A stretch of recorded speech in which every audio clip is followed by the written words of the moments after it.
Allah Azza wa Jal in Surah Al-Kahf, a surah that we're supposed to recite every Friday, mentions 4 stories. And the third of these stories involves Musa alayhi salam, and it's the only time that the story has been mentioned. It's a very different part of his life, and it's a very personal journey.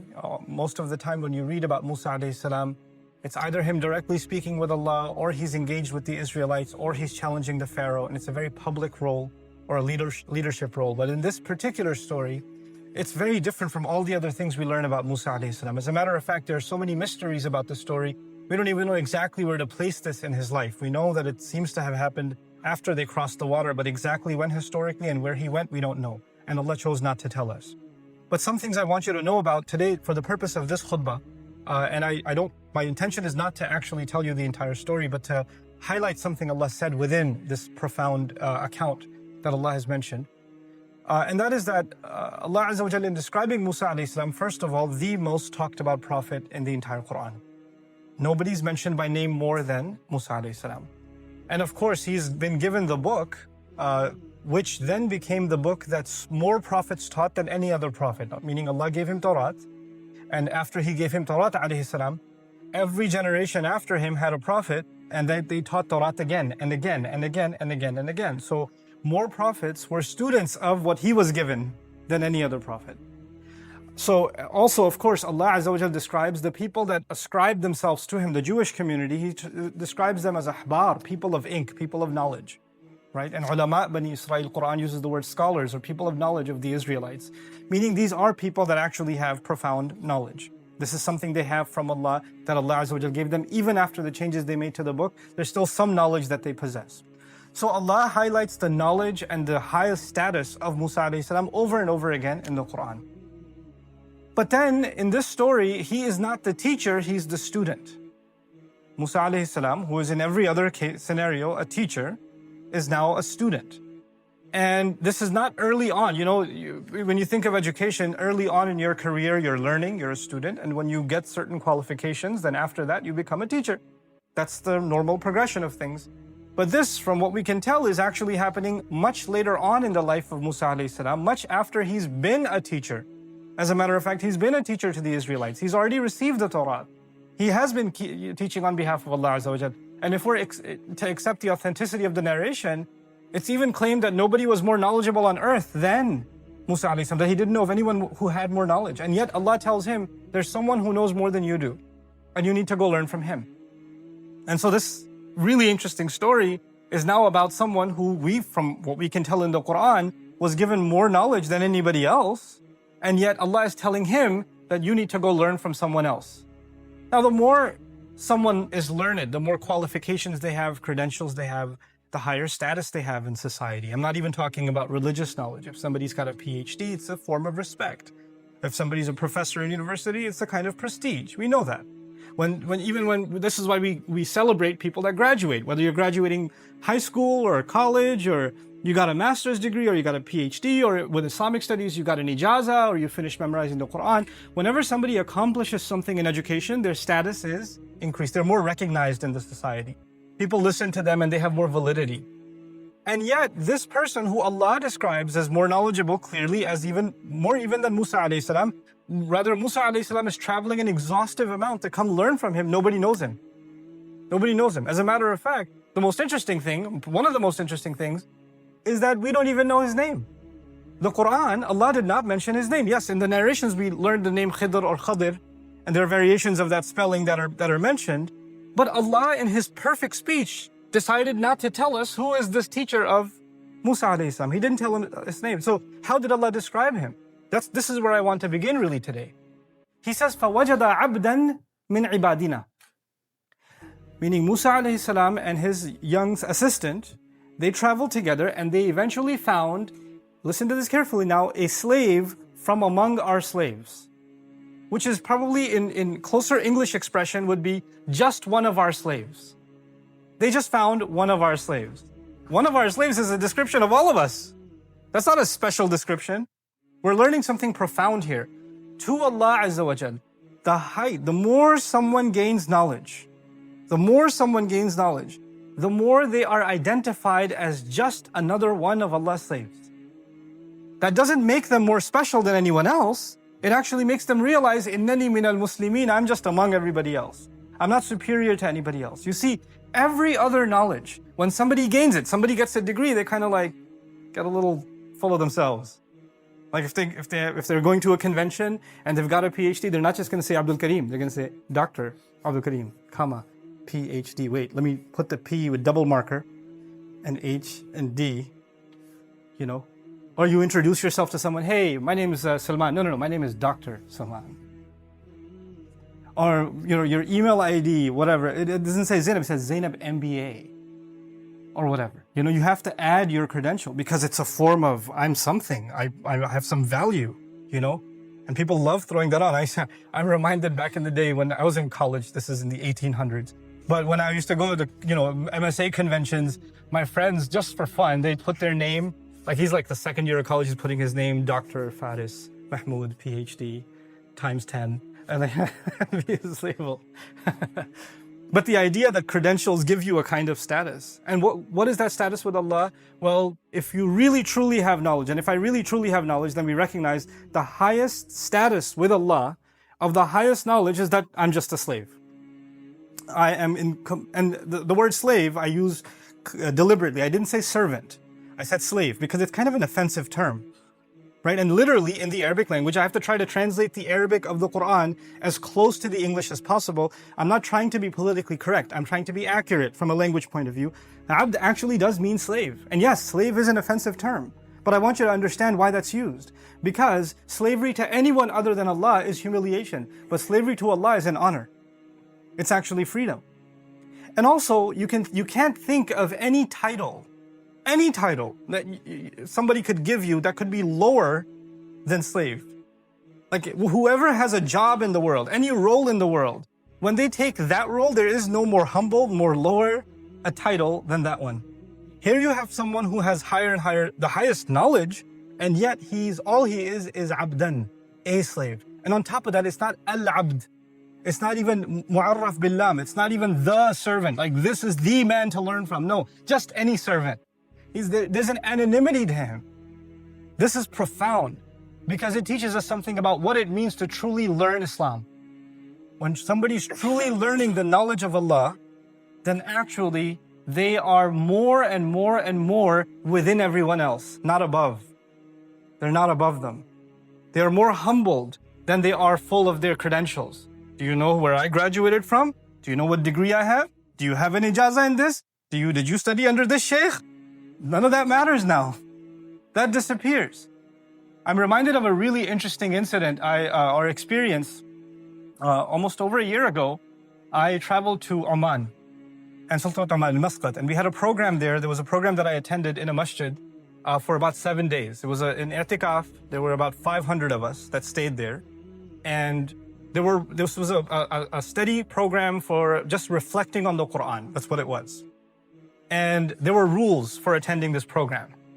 And one of the rules was you have to leave your cell phone, astaghfirullah al-azim. You have to leave your cell phone with the custodians, and if there's an emergency, they'll contact them. But for 7 days, you don't have your phone. I don't even know how you can breathe without your phone anymore, but we did it somehow. So there's no phone with us. And the second thing was you can only mention your name, and you can only mention where you're from, but you can't say anything else about yourself. Nothing else. There were people there that were scholars of hadith. There were people there that were millionaires. There were people there that were shuyukh, mashayikh, that are teaching their whole life. There were people there that own 2 camels and that's their entire life is taking care of those camels. There were people there that were taxi drivers, but we don't know who's who. Nobody knows who's who. All you can say is, ismi kada wa kada wa ana min, and that's it. That's all. And you don't say, this is how old I am, this is what I do for a living, this is what my job is. Nope, nothing. And when you're going to discuss Quran, you can't even quote scholars or technical Arabic things or whatever, because that might give somebody a clue, this guy is a scholar. So you can't talk like that. You have to keep everything basic. This is part of the rules, right? And the vast majority of the people that attended I was probably one of the only few that wasn't a scholar. Like there were scholars in this audience. But it was an exercise in humility. It was a profound exercise in humility for 7 days. Just to be abdan min ibadina. Just to be that. Just to be a servant from within our servants. You see, Shah Waliullah Dehlvi rahimahullah said something beautiful. It stuck with me since I heard it in my youth. He described somebody who has true knowledge. He said, when a tree bears fruit, its branches lower. When the tree bears fruit, its branches lower. The idea meaning if you've truly borne the fruit of knowledge, then there's a humility that impacts you. You come lower. You don't think of yourself as higher. When somebody's questioning you, criticizing you, in your head, you're not processing, who are you to ask me? Excuse me, what do you know? Are you even on YouTube? You're going to ask me? That's not what's going on in your head. That's not what's going on in my head. This is the attitude of abdan min ibadina. Now, Musa alayhi salam was given ilmul kitab. He was given knowledge of revelation. This is the next part of what I want to share with you. Musa alayhi salam was given Tawrat, which is the word of Allah. It's the Quran of that time. It's actually even in one place in the Quran described as another Quran. This is what they were given. So it's that's the word of Allah that he's learned. So how is he going to learn something more profound or different from the word of Allah? He already learned the word of Allah. So how is he learning from someone else? You see, there are two kinds of knowledge. There's two kinds of knowledge. There's the knowledge of Allah's words, and there's knowledge of reality. This is what we're going to learn in the story. There's knowledge of Allah's words, and there's knowledge of reality. And just because somebody has learned, profoundly learned, and internalized the knowledge of Allah's words, that doesn't necessarily mean they've been able to truly understand the knowledge of what? Reality. Those are two different things. And the scholar that he's going to learn from, he's been given the other knowledge, the knowledge of reality. He's been given that kind of, not knowledge of the book. The knowledge of the book is with Musa alayhi salam. And it's profound knowledge. It's the height of knowledge. But this is a different kind of knowledge. And that's the other reason I wanted to highlight, why is it that Allah Azza wa Jal mentions His humility so powerfully, and then adds, وَآتَيْنَاهُ رَحْمَةً مِنْ عِنْدِنَا وَعَلَّمْنَاهُ مِنْ لَدُنَّا عِلْمًا. Listen to this part carefully. The first thing is, He's just one of our slaves. That's it. He's just one of our slaves. The second thing is, Allah especially gave him a mercy. And then says, and we taught him especially from our behalf. Meaning, Allah taught him what could not have been taught to anybody else by anyone else. Especially to him, some knowledge was given of reality. He was able to see reality in a way that we can't see. This was something especially given to him. But the thing I want you to focus on is, Allah Azza wa Jal mentioned that He gave him mercy before He mentioned knowledge. Mercy first, knowledge second. آتَيْنَاهُ رَحْمَةً وَعَلَّمْنَاهُ مِنْ لَدُنَّا عِلْمًا. Why is that important, that Allah gave him mercy? That Allah especially granted him a mercy? You see, this is what's called ataf bayan in Arabic. There are some kinds of knowledge that if you have them, there is no greater mercy on you than that knowledge. Like if you know it, your life becomes easier. If you know it, you'll be happy. If you know it, your troubles will go away. What greater mercy that your heart is not going to be at unrest, that you're not going to be afraid anymore, you're not going to be sad anymore, you're not going to be disturbed anymore. You're constantly in a state of blessings because Allah has given you a mercy from Him. And what is that mercy? Some special kind of knowledge of reality. This is the knowledge that he's been given that becomes a mercy for him. Now, how does that operate? I'm not going to tell you the story, but I want you to now, when you go home and you recite this story and read something of the translation or commentary on the story, think about these things. Allah Azza wa Jal takes us along with this journey that Musa alayhi salam came to him and says, "Ala an tu'allimani mimma 'ullimta rushda." Can I follow you? Because you can teach me some of the things you've been taught. And the first thing he says to Musa alayhi salam is, you don't possess the right prerequisites. When you join a university, you have to have prerequisites. He says, the qualification that's needed is sabr. You don't have it. إِنَّكَ لَن تَسْتَطِيعَ مَعِيَ صَبْرًا. You're not capable of being patient. You're not capable of holding back with me. You're not going to be able to handle it. This is too tough of a program. Musa alayhi salam won't be able to handle it. He was able to handle Fir'aun. He was able to handle crossing the water. He was able to handle the Israelites. He's handled quite a bit. He's been able to handle people trying to kill him. And he says, you can't have sabr with me. And this is the same Musa alayhi salam who's telling the Israelites to have sabr. He's telling them when the armies of the Pharaoh are coming, إِلَّا مَعِيَ رَبِّي سَيَهْدِينَ. No, it's okay. My master is with me. He'll guide. This is the hero of Islam, the highlight of the Quran. And this man tells Musa alayhi salam, you don't have enough sabr for this. You can't handle it. Subhanallah. Just to even think about who's being said this to, this is being said to Musa alayhi salam, And so when he says that, of course, Musa alayhi salam says, no, satajiduni insha'Allahu sabiran. It's a humble answer. He doesn't say, excuse me, you're going to tell me about sabr? Let me tell you my sabr experience. Here's my sabr resume. No. He says, insha'Allah, if Allah wills, you will find that I have sabr. If Allah wills. He doesn't even guarantee that about himself. Like, look, yes, I have a pretty decent track record with sabr, but that doesn't guarantee that I'll always have it. If Allah wills, I hope that I will meet that expectation. Satajiduni insha'Allahu sabiran. I want to spend the last few minutes of this khutbah talking to you about this knowledge of reality and how the sabr of Musa alayhi salam was tested, and why that knowledge of reality becomes a mercy. I want you to think of it this way. Reality is two things. It's what you can see and what you cannot see. Right now, I can see you. I don't see the two angels on your sides. I don't see them. You understand that? But they're real. They're here. So there's a reality that we can see and there's a reality that we cannot see. When Laylatul Qadr happens, you look up at the sky. It's just the sky. But the unseen reality is the sky is completely covered with angels descending. تَنَزُّلُ الْمَلَائِكَ وَالرُّوحُ فِيهَا بِإِذْنِ رَبِّهِمْ مِنْ كُلِّ أَمْرٍ. That's an unseen reality. You understand? So there's a seen reality and there is an unseen reality. Now, this knowledge, what we see all the time, all of our opinions, our feelings, our thoughts are always impacted by what we see. Because that's what reality is to us, what you see on the news, what you experienced, what somebody said to you, what you felt. These are your realities. But there's another side to that reality. It's like a source code. It's like you see the front end of the app, but you don't see the code behind the app. There's a curtain, there's a veil Allah put. And Allah Azza wa Jal says on Judgment Day, فَكَشَفْنَا عَنْكَ غِطَاءَكَ فَبَصَرُكَ الْيَوْمَ حَدِيدٌ. That we are removing the curtain from you so you can see crystal clear now. Your vision is ironclad. In other words, now you don't just see what was visible. Now Allah is going to remove the veil and you can also see the unseen reality. The thing is, in most of our life, pretty much all of our life, we never know why Allah does what He does. We don't know. We don't know why you got into a car accident. We don't know. We don't know why you lost your job. We don't know why you got sick. We don't know why this problem happened or that problem happened. We don't know why your brother did so well in school and you failed. We don't know. We don't know why you're so short and your siblings are so tall. And you start asking yourself, why did Allah do this? Why can't He just tell me what He wants from me? Why doesn't He lift the curtain a little bit? So let me see what the secret was. What was the big plan? So if I just knew, well, maybe I'd be at ease. Because when you don't know, when a judge passes a verdict on you, the judge says you have to pay this fine. And you say, why should I pay this fine? And he says, no, that knowledge is in the unseen. I'm not going to tell you. When a judge passes a verdict on you and you don't know why, then you become at unrest. You're like, I can't accept that. I need an explanation. I can't have that explanation be hidden from me. What Allah does in this story is He shows Musa alayhi salam there's always an explanation. But Allah decided, وَمَا كَانَ اللَّهُ لِيُطْلِعَكُمْ عَلَى الْغَيْبِ.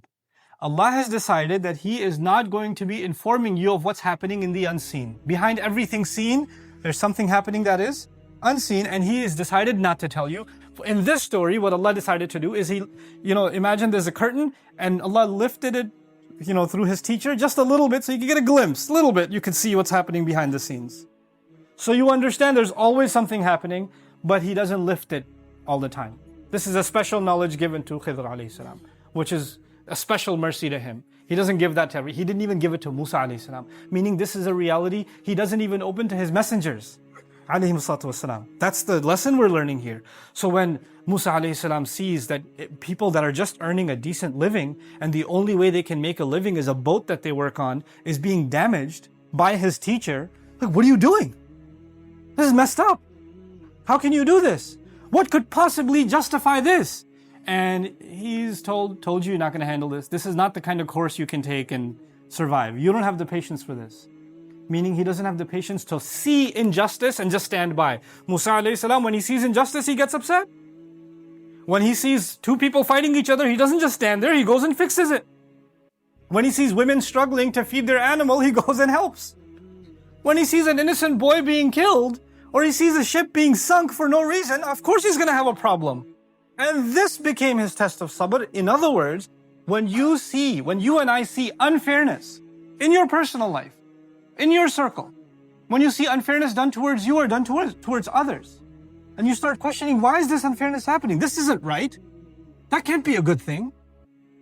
And you start, it agitates you. It really bothers you. It's at that point that those words of Khidr alayhi salam to Musa alayhi salam are, أَلَمَ قُلْ لَكَ إِنَّكَ لَن تَسْتَطِيعَ مَعِيَ صَبْرًا. Did I tell you this education, this knowledge is not easy to acquire. You don't have the patience for this. This is why it's not given to everyone. You can't handle this. And he even made the statement, وَكَيْفَ تَصْبِرُ عَلَى مَا لَمْ تُحِطْ بِهِ خُبْرًا. How in the world can you be patient over something you have no knowledge or experience of? There's an experience of the unseen. Allah did not open up that experience to us. We can't possibly experience it. We have to be humble and just sit back and say, Allah knows and we don't know. Wallahu ya'lamu wa antum la ta'lamun. Allah knows and you don't know. Eventually, when Musa alayhi salam was taught, okay, these are the things you couldn't bear. This is what was really going on. This was Allah's plan behind each of the events that took place. When that's described, then actually we realize this is one of the most important parts of knowledge that if we don't humble ourselves to, if we truly don't humble ourselves to, then there's no point considering yourself and myself someone who wants to learn about Allah's deen. Let me say that again. When we give ourselves completely to Allah's plan, that means we've humbled ourselves before Allah. We've trusted our teacher, who is Allah, and we've trusted the road He's taken us on. Even if that road becomes uncomfortable, our trust in Him doesn't go away. And that's not easy to do.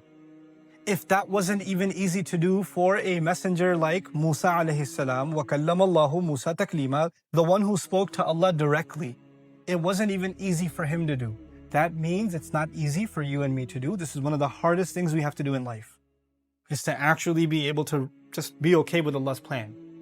Is to know at the end of the day, there is a larger plan. Now, please don't misunderstand what I'm trying to get across in this khutbah. I am not saying that when people treat you unfairly, and when people do wrong to you, or you see wrong happening, that you shouldn't say anything, it's Allah's plan. I'm going to take the sabr approach and not say anything. That's not what's being said. It's being said about things that are out of our control. When things that are happening that are out of our control, there's always a plan in place. There's always something happening that is from Allah. And us standing up for justice, us speaking out against the wrong that is happening, is an obligation we have on ourselves. But this is beyond that. That's obvious. That's common sense. That's something that most of the Quran talks about. But there's an attitude before Allah Azza wa Jal that we have to humble ourselves. I have to really, really acknowledge in myself that I'm not going to question Allah. I'm not going to say, Ya Allah, I don't see the sense behind this plan. I don't get it. If I was planning, I would have done a better job. Ma'adallah. This is the thought that goes in someone's head. This is the thing that has to be killed. Because my sense of planning, my decision making, in my head, you're thinking you're more merciful than Allah? You're thinking you're more just than Allah?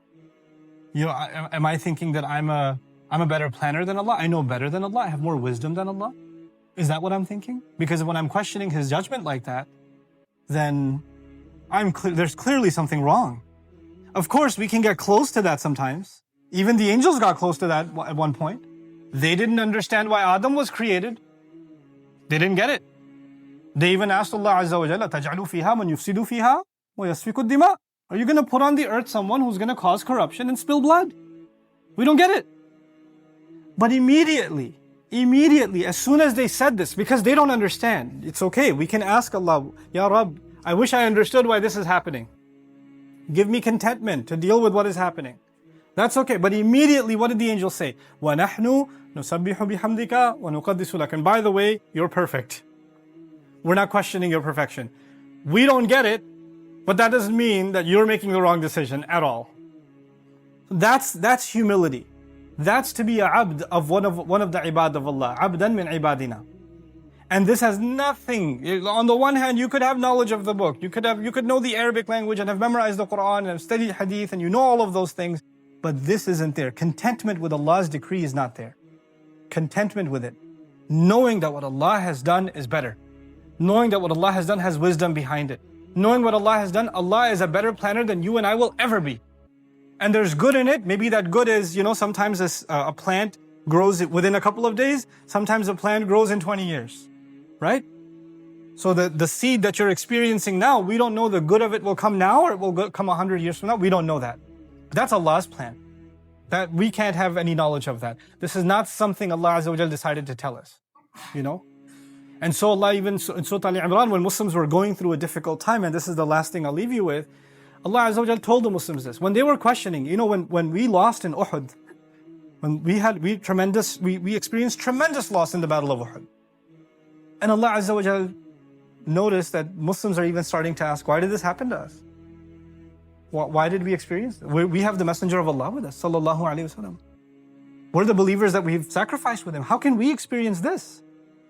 Allah says, وَتِلْكَ الْأَيَّامُ نُدَاوِلُهَا بَيْنَ النَّاسِ. These are the days we flip up and down between people. وَلِيَعْلَمَ اللَّهُ الَّذِينَ آمَنُوا. So Allah could know who truly believes.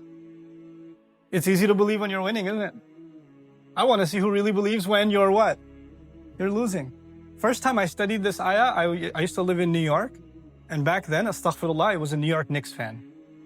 And if you know anything about the New York Knicks, Spike Lee is at every game. Or I don't know if he still is, but he was at every game. And he's got those shahada fingers and he's waving. They could be down by 40 points. He's a believer. They call him a true believer. Right? Whether you're winning or not, he's got faith. 3 seconds left in the game, 40 points down, and he's waving the shahada finger. You know, because that's his faith. Well, you know what? That's why they call him a true believer. The idea being, when we are going through difficult times, that's actually when Allah wants to see whether we believe or not. That's actually when faith is truly, not just tested, graded. Think of it as graded. That's what your actual grade is. Are you content with Allah at that time? So he says, I just want to know who truly believes. I want to see your faith in action. I want to see it put to the test. Another place he says, ما كان الله ليذر المؤمنين على أنتم عليه حتى يميز الخبيث من الطيب. Allah will not leave you just comfortable the way you are. He won't. He'll give you a tough time until He can distinguish the filthy from the good and pure. وما كان الله ليطلعكم على الغيب. And Allah will not be telling you what's going on behind the scenes. He will not be telling you the real plan. He said that Himself. This is the humility that is profound, so profound that even a messenger had to travel to learn it. And this is a journey you and I have to take in life, to really, truly let go sometimes of our complaints and of our questionings of Allah's plan. Just let yourself float, let yourself be, and you'll find yourself in peace, and Allah Azza wa Jal will give you contentment in life that otherwise would never have come your way. May Allah Azza wa Jal make us happy with His decree. May Allah Azza wa Jal make us of those radiyallahu anhum wa radu anhu. Allah is pleased with them as they are pleased with Allah. As they are pleased with Allah. So may Allah Azza wa Jal make us pleased with Him and make Him pleased with us. May Allah Azza wa Jal make our difficulties easy for us, and may Allah not make any of our trials a reason for us to lose our faith in Him. Barakallahu li wa lakum fil Qur'an al-Hakim wa nafa'ani wa iyyakum bil ayati wa dhikr al-Hakim. الحمد لله وكفى والصلاة والسلام على عباده الذين اصطفى خصوصا على أفضلهم وخاتم النبيين محمد الأمين وعلى آله وصحبه أجمعين. قال الله عز وجل في كتابه الكريم بعد أن أقول أعوذ بالله من الشيطان الرجيم إن الله وملائكته يصلون على النبي يا أيها الذين آمنوا صلوا عليه وسلموا تسليما اللهم صل على محمد وعلى آل محمد كما صليت على إبراهيم وعلى آل إبراهيم في العالمين إنك حميد مجيد اللهم بارك على محمد وعلى آل محمد كما باركت على إبراهيم وعلى آل إبراهيم في العالمين إنك حميد مجيد. عباد الله رحمكم الله اتقوا الله إن الله يأمر بالعدل والإحسان وإيتاء ذي القربى وينهى عن الفحشاء والمنكر ولذكر الله أكبر والله يعلم ما تصنعون. أقم الصلاة إن الصلاة كانت على المؤمنين كتابا موقوتا.